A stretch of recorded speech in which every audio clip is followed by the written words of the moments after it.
উপস্থিত আজকের এই তার মাহফিল এনায়তনগর ইউনিয়ন কর্তৃক আয়োজিত এনায়তনগর ইউনিয়নের সভাপতি সেক্রেটারি, উপস্থিত ফতুল্লা থানার সভাপতি, উপস্থিত আমার সহযোদ্ধা নারায়ণগঞ্জ জেলা জিয়া মঞ্চের সভাপতি আজাদ সহ উপস্থিত কর্মী ভাইয়েরা, আসসালামু আলাইকুম।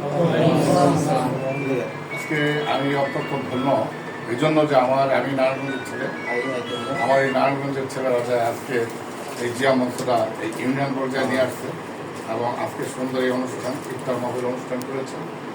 আমি অত্যন্ত আনন্দিত। আমি আপনাদের জন্য আরও মনে প্রাণে দোয়া করি, আপনারা আরও এগিয়ে যাবেন, আরও দৃঢ়ভাবে এগিয়ে যাবেন। এই জন্য এগিয়ে যাবেন, আমরা জিয়া মঞ্চ, আমরা কোনো ব্যক্তিকে এমপি বানানোর জন্য আমরা রাজনীতি করি না। আমরা রাজনীতি করি তারেক রহমানকে বাংলাদেশের প্রধানমন্ত্রী বানানোর জন্য আমরা রাজনীতি করি। এখন খালেদা জিয়াকে প্রধানমন্ত্রী বানানোর রাজনীতি আমরা করি। আমাদের কোনো ব্যক্তির রাজনীতি আমরা করি না। আমরা সুন্দর এবং শারীরিকভাবে চলবো, আমাদের পথ চলা হবে ন্যায় এবং নিষ্ঠার মধ্যে। রাজনৈতিক যে আদর্শ উপদেশগুলো আছে সেইগুলো থাকবে আমাদের এই কর্মসূচির মধ্যে। আমরা সেইভাবে কাজ করবো। আমরা কোনো চাঁদাবাজি করবো না, আমরা মানুষের কোনো ক্ষতি করবো না, আমরা জনগণের বন্ধু হব, জনগণের সেবক হব। এটি থাকবে আমাদের জিয়া মঞ্চের রাজনীতির আদর্শ এবং উদ্দেশ্য। যাই ভাইয়েরা, এখন আমাদের যে অবস্থান, আগামী 23 তারিখ আমাদের জিয়া মঞ্চ কেন্দ্রীয় কমিটির গণ ইফতার, সেখানে সারা বাংলাদেশ থেকে নেতৃবৃন্দরা আসবেন। যেহেতু আমরা নারায়ণগঞ্জবাসী, নারায়ণগঞ্জ আমাদের ঢাকার অত্যন্ত কাছে, আপনাদের একটা বিশেষ আপনাদের একটু পরিশ্রম করতে হবে ওই দিন। হয়তো স্বেচ্ছাসেবীর মাধ্যমে যারা ঢাকার বাইরে থেকে আমাদের মেহমানরা আসবে তাদেরকে আপ্যায়ন করার জন্য আপনারা উপস্থিত থাকবেন। আপনারা কি খেলেন কি পেলেন সেটাও আমার দেখবেন না।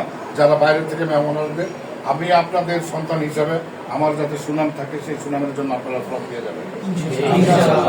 আগাম আপনাদের দাওয়াত করে নিলাম। আগামী 23 তারিখ ইনশাল্লাহ আপনারা 12টা থেকে 1টার মধ্যে ঢাকা কেন্দ্রীয় কার্যালয়ের সামনে থাকবেন থেকে।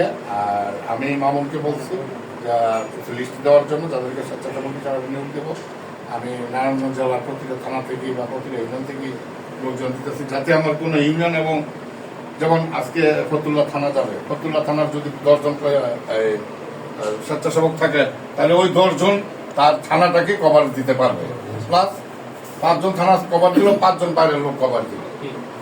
আমরা এই চিন্তা ভাবনা করে আমরা এইভাবে এগোচ্ছি। যাই হোক, আপনারা আসছেন, আপনাদের মাঝে আসছি, উপস্থিত হয়েছি, আমার কাছে ভালো লাগছে। আপনারা এগিয়ে যাবেন, আপনাদের পাশে সর্বক্ষণ আছি। আপনাদের যে কোনো সমস্যা আমাকে ডাকবেন।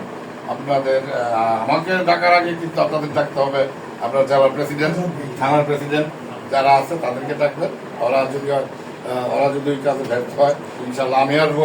আমি যখন ব্যর্থ হই, অবশ্যই আমার সেন্ট্রাল আরো বড় নেতারা আপনাদের পাশে এসে দাঁড়াবেন, সে আশা ব্যক্ত রাখছি। এবং আগামী 23 তারিখ আপনাদের উপস্থিতি কামনা করে আমি আমার বক্তব্য শেষ করছি।